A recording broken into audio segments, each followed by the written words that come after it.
Entrando en el SG3525, podemos destacar unas características fundamentales de este, donde tenemos una alimentación de 8 a 35 voltios, una gran facilidad que nos permite trabajar de una frecuencia de 100 Hz hasta 500 kHz.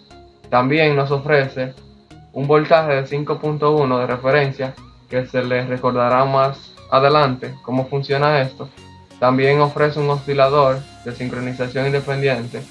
También tiene un latching PWM para prevenir impulsos múltiples. En lo que tiene que ver con el concepto de este, podemos decir que el SG3525 es un circuito integrado regulador de ancho de pulso PWM que con ciertos valores de resistencias y capacitores podremos obtener una frecuencia y un ancho de pulso determinado, así obteniendo dos salidas desfasadas con un ancho de pulso que queramos y a la frecuencia que queramos, teniendo en cuenta que esta será cuadrada.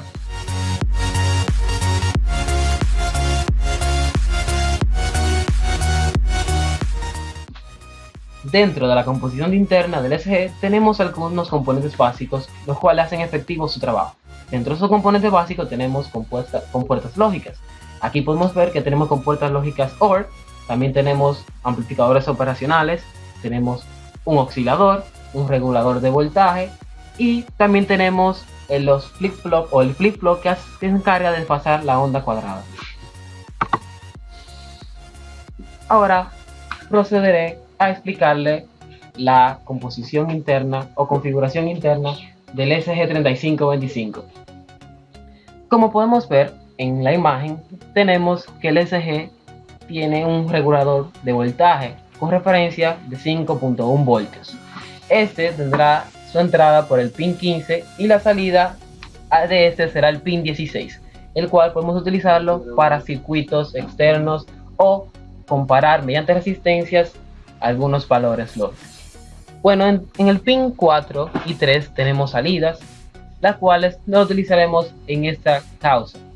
Simplemente se utilizan para sincronizar otros circuitos al mismo. En el pin 6 y 7 tenemos la entrada del oscilador, las cuales son encargadas de darle funcionamiento al oscilador y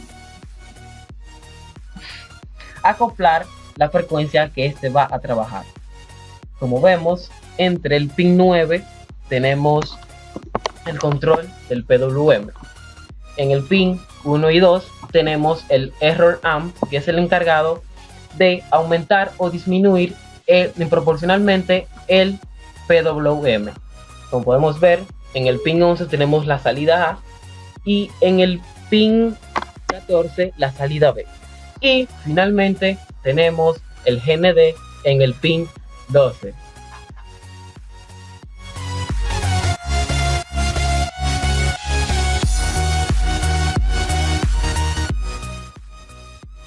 Aquí tenemos un circuito básico del SG3525 que nos sirve para la elaboración del desfase de onda que utilizaremos en la elaboración de un inversor, la cual ustedes pueden fijarse que en el pin 2 tenemos un potenciómetro, el cual nos servirá para variar el ancho de pulso, o sea el PWM.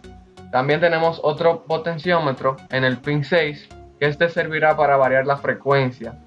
Y tenemos otro juego de resistencia que nos darán un valor exacto para lo que es el ancho de pulso de nuestra onda cuadrada. En el pin 11 y en el pin 14 podemos ver las dos salidas de onda cuadrada totalmente desfasadas, y en el pin 15 y en el pin 13 tenemos la alimentación, y en el pin 12 y en el pin 11 tenemos el negativo, que esto sería parte de la alimentación de nuestro circuito. Entonces nos quedaría el pin 11 y el pin 14 listo para la parte del HIP.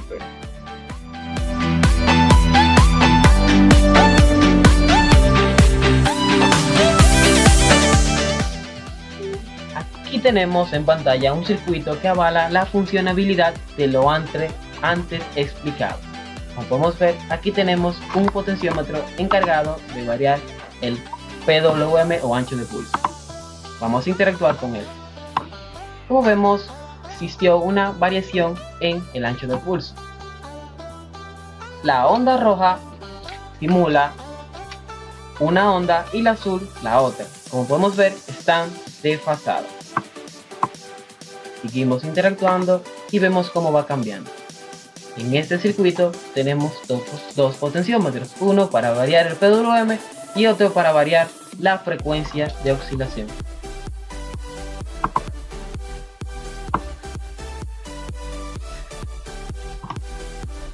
Bueno, como podemos ver, estamos variando la frecuencia de nuestro circuito. Es notable el cambio de la misma. Seguimos interactuando y seguimos variando la frecuencia y PWM de nuestra zona.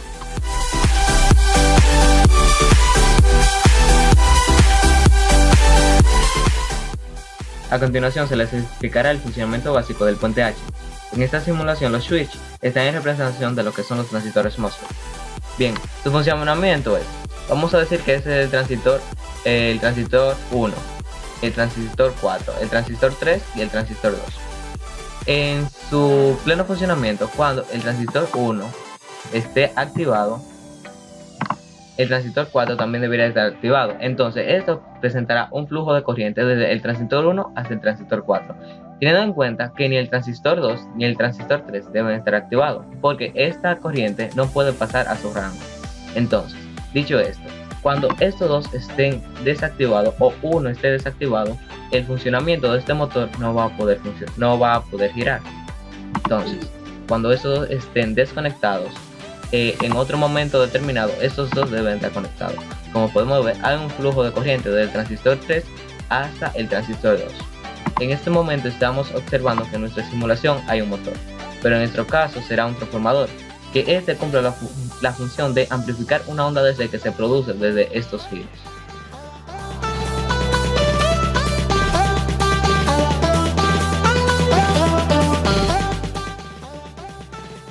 A continuación, le hablaremos sobre qué es y para qué sirve el HIP.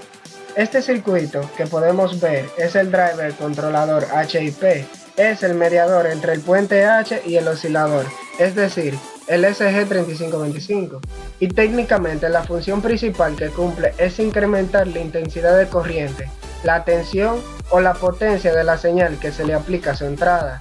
En este caso estará incrementando la tensión, ya que como sabemos, las compuertas de los MOSFET se activan con voltaje, por lo cual el HIP incrementará el voltaje de algunos transistores específicos, para así poder que estos se activen. Este integrado puede realizar su función tanto de manera pasiva como activa. Cuando lo hace de manera pasiva, lo hace variando la relación entre la corriente y el voltaje, manteniendo constante la potencia, como trabaja un transformador. O lo puede hacer de manera activa, que es tomando potencia de una fuente de alimentación y aumentando la potencia de la señal de su salida del amplificador, para así activar los respectivos transistores. ¿Por qué debemos utilizar el HIP 4081 o 4082? Bien, aquí tenemos dos imágenes. Una de la derecha nos indica los picos que genera esta si no utilizamos el HIP. Esto ocurre debido a que no se saturan los transistores de la parte superior, haciendo que no trabajen correctamente. Y también, si no se coloca el HIP, tampoco va a descargar el transformador, causando estos picos, como podemos ver así, causando ineficiencia en la utilización de los aparatos electrodomésticos. Con la utilización del driver HIP 4082 podemos ver una señal limpia y muy buena y eficiente para la utilización de nuestros electrodomésticos, trabajando así de su forma más eficiente.